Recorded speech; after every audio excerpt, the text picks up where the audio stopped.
टप्पू खेड़ा के लिए 500 लोगों की आवश्यकता है। 200 लोगों की ज़रूरत मुझे नोएडा में है और 150 लोगों की ज़रूरत मुझे निमराना में है। करीब 100 लोगों की मुझे रिक्वायरमेंट है अपना साहिबाबाद इंडस्ट्रियल एरिया में। फ्रेशर हैं तो करीब 19,800 के करीब उनको पड़ेगा जी। वो यहाँ पे आना चाहता है जी, तो आप उसकी किस तरह से हेल्प कर सकते हैं? और 0 रिजेक्शन पे हम लोग काम कर देंगे। जो भी बच्चे आएंगे वो कोई घर नहीं जाएगा। दोस्तों मैं हूं सेक्टर 63 नोएडा में और आप लोगों के लिए बहुत अच्छी एक जॉब अपॉर्चुनिटी लेकर के आया हूं। आप लोग वीडियो का पूरा देखिए, किसी भी तरह का कोई फीस, किसी भी तरह का कोई चार्जेस नहीं है। और आप लोगों से रिक्वेस्ट है कि आगे बढ़ने से पहले आप लोग चैनल को सब्सक्राइब कर लीजिए, क्योंकि ये मेहनत मैं आप और अपने लिए दोनों के लिए कर रहा हूँ। और सर से मैं चाहूँगा सर, वीडियो आगे चलने से पहले मैं चाहूँगा कि आप अपना इंट्रोडक्शन हमारे व्यूअर्स को दें।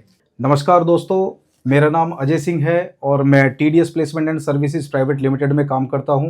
TDS प्लेसमेंट जो है डिफरेंट लोकेशन पे पूरे भारत के अंदर हम लोग लोगों को नौकरी दिलाने का काम करते हैं। हम लोग जो है हेल्पर से लेकर आपके ITI, ग्रेजुएट, बीटेक, डिप्लोमा, इन सभी कैटेगरीज को हम लोग नौकरियां दिलाते हैं। और डिफरेंट लोकेशन में और डिफरेंट कंपनियों में, जैसे मैन्युफैक्चरिंग यूनिट हुआ और हमारा दवाइयों का यूनिट हुआ, मेडिकल का यूनिट हुआ, इन जगह में हम लोगों को नौकरी प्रोवाइड कराते हैं। जी, अभी इस टाइम पे किस तरह की जरूरत है आप लोगों को? संदीप, एक्चुअली में मुझे टप्पू खेड़ा के लिए 500 लोगों की आवश्यकता है। अच्छा। 500 लोगों की मुझे जरूरत टप्पू खेड़ा में है। अच्छा 200 लोगों की जरूरत मुझे नोएडा में है। जी।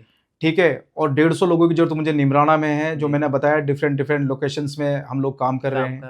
ठीक है। और करीब 100 लोगों की मुझे रिक्वायरमेंट है अपना साहिबाबाद इंडस्ट्रियल एरिया में है। जी जी। तो इन जगह मान के चलिए 500 मतलब कि 1000 आदमी भी अगर आ जाएंगे जी जी। तो 1000 आदमी भी मेरे को बहुत रहेंगे सर। बहुत रहेंगी जी। और अगर सर सैलरी स्टार्टिंग की बात कर लूँ, क्या सैलरी मिल जाती है इन लोगों को? मैंने आपको बताया है कि जगह जगह डिफरेंट लोकेशंस का अलग अलग है जी। मैं अगर टप्पू खेड़ा की बात करूं तो करीब जो लड़के का 17 से 18 हज़ार से उसको ग्रॉस पड़ेगा। जी। ठीक है। मैं अगर नोएडा की बात करूं तो नोएडा में अगर हम लोग उनको सैलरी देते हैं तो मान के चलिए कि जो ग्रेजुएट कैंडिडेट्स हैं, फ्रेशर हैं, तो करीब 19,800 के करीब उनको पड़ेगा। जी। ठीक है सर। और मैं बात करूं अगर हमारे साहिबाबाद इंडस्ट्रियल एरिया के जो मैं बता रहा हूं तो वहां भी करीब 19 से 20 हज़ार उनको पड़ेगा बच्चों को जो है। सर जैसा आपने मेंशन किया कि आपको हर तरह के लोग चाहिए होते हैं, लाइक 10, 12 ग्रेजुएट जी। अब मैं उससे एक चीज़ पूछना चाहूँगा कि जो भी लोग आते हैं, जो लोग न्यूली पास आउट होते हैं, उनको एक्सपीरियंस नहीं होता कभी भी किसी की कंपनी में काम करने का, तो फ्रेशर कह सकते हैं, तो फ्रेशर को वेलकम है या एक्सपीरियंस लोग ही चाहिए होते हैं? नहीं, दोनों टाइप के कैंडिडेट का वेलकम है। अगर फ्रेशर हैं तो वेल एंड गुड है, हम उनको भी ट्रेन करते हैं जी। और जो एक्सपीरियंस बंदे हैं, एक्सपीरियंस बंदों को भी हम लोग ट्रेन करते हैं। एक्सपीरियंस का जो सैलरी है वो उनके अकॉर्डिंग लगता है, जो फ्रेशर का सैलरी है वो फ्रेशर के अकॉर्डिंग लगता है। जी जी। दोनों टाइप के जो कैंडिडेट्स के लिए हमारी कंपनी में वेलकम है। सर अब जानना चाहेंगे कि ड्यूटी जैसे आपके थ्रू जो भी लोग लगते हैं, ड्यूटी कितने घंटे की होती है? मेनली तो ड्यूटी 8 घंटे 9 घंटे की ड्यूटी होती है, जिसमें कि उनका लंच भी इंक्लूड होता है। तो 9 आवर्स मान के चले हम लोग, 9 आवर्स ड्यूटी चलती है जी। और उसके बाद अगर ओवर टाइम करते हैं तो उसका पैसा अलग से एडिशनल है, वो अलग से।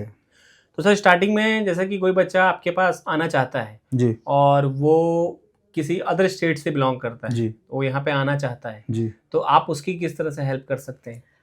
अगर वो आना चाहता है तो हम उसको लोकेशन दे देंगे यहाँ का, और टेलीफोनिक संपर्क वो हमसे रहेगा। जैसे जैसे वो आता रहेगा हम उसको बताते रहेंगे कैसे कैसे आना है। और जब वो साइट पर पहुंच जाएगा तो उसकी हम हेल्प ये करते हैं कि भाई जो रूम वगैरह के लिए उसको ढूंढना नहीं पड़ेगा, हम ऑलरेडी रूम का अरेंजमेंट करके रखते हैं। वो आएगा, उसको रूम का एडजस्टमेंट हम लोग करा देंगे। जी जी जी। तो रूम इन द सेंस कि एडजस्टमेंट आप उनको हेल्प कर दोगे, बट वो है कि उसका जो खर्चा होगा वो उनको बेयर करना। वो उनका सेल्फ रहेगा। बस ये क्या है कि उसको नए शहर में ज्यादा घूमने की जरूरत नहीं पड़ेगी। मैं उसी की बात कर रहा हूँ। बिल्कुल। तो उसके लिए हम रूम एडजस्टमेंट करा देंगे। वो हमसे बात करे कि मैं सर चल रहा हूँ, वो आए, आने के बाद उसका हम रूम एडजस्टमेंट करा देंगे। जी, उसका कोई दिक्कत नहीं। जी जी जी।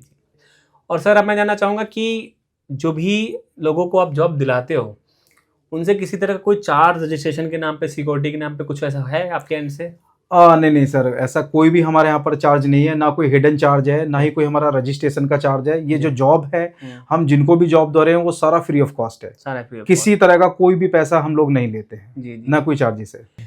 सर लास्ट क्वेश्चन है कि आपने काफी सारे लोगों की ना ज्वाइनिंग कराई होगी अपने जी करियर जी में, जी। तो कई सारे लोग ना कॉमन गलतियां करते हैं या कॉमन मिस्टेक करते हैं। तो हम्म। बस वही है कि जो कैंडिडेट आ रहे हैं उनके लिए कोई ऐसा मैसेज के आने से पहले ये चीज मेक श्योर करके आओ, ये चीज समझ करके आओ। देखो पहले आने का सबसे बड़ा, पहले तो एक बार देख ले कि हम लोग आपको जो बुला रहे हैं वो आपके लिए सफिशिएंट है या नहीं है।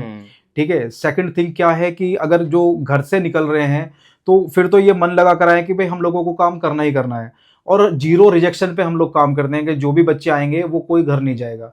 लास्ट मोमेंट पे आकर कि वो उसका मन बदले, तो ये सब चीजें थोड़ा सा वो लगता है, बिल्कुल। क्योंकि हम उसके लिए टाइम भी खर्च करते हैं। हाँ। और कभी कभी ऐसा भी होता है कि बच्चा आता है तो उनको भाई खाना भी नहीं है, तो हम लोग भी वैसे भी हेल्प करते हैं। जी जी। तो वहां आके थोड़ी सी दिक्कत होती है। आप लोग आइए, अपनी जो डॉक्यूमेंटेशन है वो लेके आए, अपना रिज्यूम, अपने एकेडमिक जो भी आपके सर्टिफिकेट है, आपका आधार कार्ड, आपका बैंक फोटो, ये सब लेके आप आइए और आकर ज्वाइन कीजिए। कोई दिक्कत नहीं है हमारी तरफ से। बिल्कुल सही बात है सर। और सर ये बात मैं महसूस कर पा रहा हूँ कि जो बंदा कभी नहीं निकला है वो जब निकलता है ना, तो एक बार जब देखता है सिटी वगैरह, तो उसको अंदर से कुछ जो कह सकते हैं कि एंग्जाइटी एक तरह से होती है कि जी, अरे जी। यार मैं कहाँ आ गया, कैसे जी, करूँगा, जी, क्या जी। नहीं करूँगा। जी जी। तो दोस्तों मैं आपको ऑन कैमरा बता रहा हूँ कि वो सबके साथ होता है जब आप पहली बार निकल रहे हो तो, लेकिन अगर आप उस फेज से निकल गए तो फिर आपको आगे बढ़ने से कोई नहीं रोक सकता। जाहिर सी बात है। जी जी वो एक समय है, वो समय अगर आपने पूरा कर लिया जी। तो फिर तो आप जो है ना जंग जीत जाएंगे। जंग जीत जाएंगे। जी। और जैसा कि सर ने सैलरी बताई, बहुत ही बढ़िया अपॉर्चुनिटी, आप लोग मिस मत करिए, अभी कांटेक्ट करिए और अपनी मंजिल तक पहुंचिए। Thank you so much. और एक और चीज, अभी तक अगर आपने चैनल को सब्सक्राइब ना किया दोस्तों, ये एफर्ट मैं आपके लिए कर रहा हूं और अपने लिए भी कर रहा हूं, तो प्लीज चैनल को सब्सक्राइब कीजिए और वीडियो को लाइक कीजिए।